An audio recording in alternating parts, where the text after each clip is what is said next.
2 Chronicles 35, New Living Translation. Then Josiah announced that the Passover of the Lord would be celebrated in Jerusalem, and so the Passover lamb was slaughtered on the 14th day of the first month. Josiah also assigned the priests to their duties and encouraged them in their work at the temple of the Lord. He issued this order to the Levites, who were to teach all Israel and who had been set apart to serve the Lord. Put the holy ark in the temple that was built by Solomon son of David, the king of Israel. You no longer need to carry it back and forth on your shoulders. Now spend your time serving the Lord your God and his people Israel. Report for duty according to the family divisions of your ancestors, following the directions of King David of Israel and the directions of his son Solomon. Then stand in the sanctuary at the place appointed for your family division and help the families assigned to you as they bring their offerings to the temple.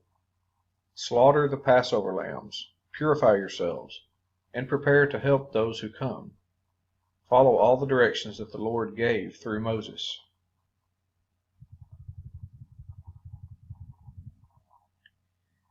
Then Josiah provided 30,000 lambs and young goats for the people's Passover offerings, along with 3,000 cattle, all from the king's own flocks and herds. The king's officials also made willing contributions to the people, priests, and Levites.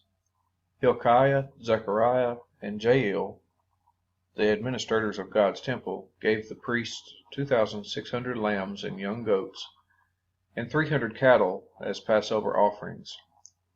The Levite leaders, Conaniah and his brothers Shemaiah and Nethanel, as well as Hashabiah, Jael, and Jozabad, gave 5,000 lambs and young goats and 500 cattle to the Levites for their Passover offerings. When everything was ready for the Passover celebration, the priests and the Levites took their places, organized by their divisions, as the king had commanded. The Levites then slaughtered the Passover lambs and presented the blood to the priests, who sprinkled the blood on the altar while the Levites prepared the animals. They divided the burnt offerings among the people by their family groups, so they could offer them to the Lord as prescribed in the book of Moses. They did the same with the cattle. Then they roasted the Passover lambs as prescribed, and they boiled the holy offerings in pots, kettles, and pans, and brought them out quickly so the people could eat them.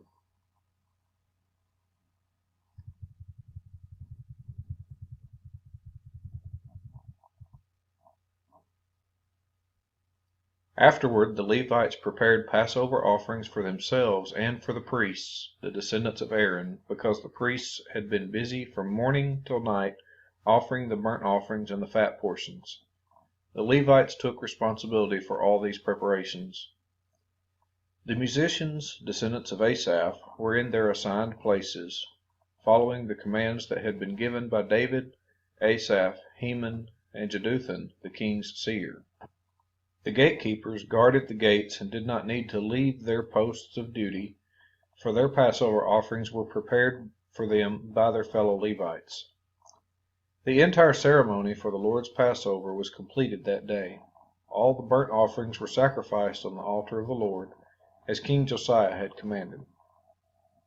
All the Israelites present in Jerusalem celebrated Passover and the festival of unleavened bread for 7 days. Never since the time of the prophet Samuel had there been such a Passover. None of the kings of Israel had ever kept a Passover as Josiah did, involving all the priests and Levites, all the people of Jerusalem, and people from all over Judah and Israel. This Passover was celebrated in the 18th year of Josiah's reign.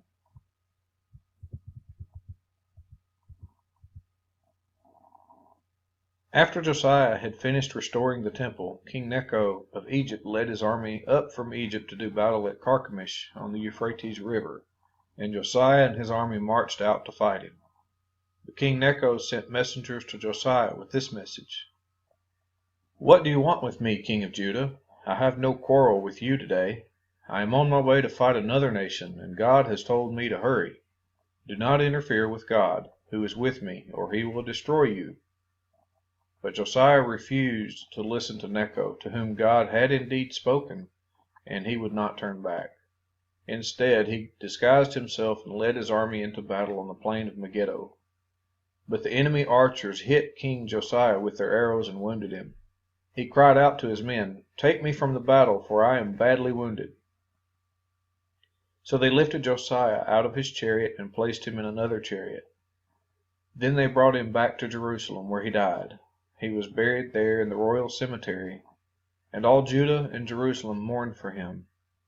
The prophet Jeremiah composed funeral songs for Josiah, and to this day choirs still sing these sad songs about his death. These songs of sorrow have become a tradition and are recorded in the Book of Laments.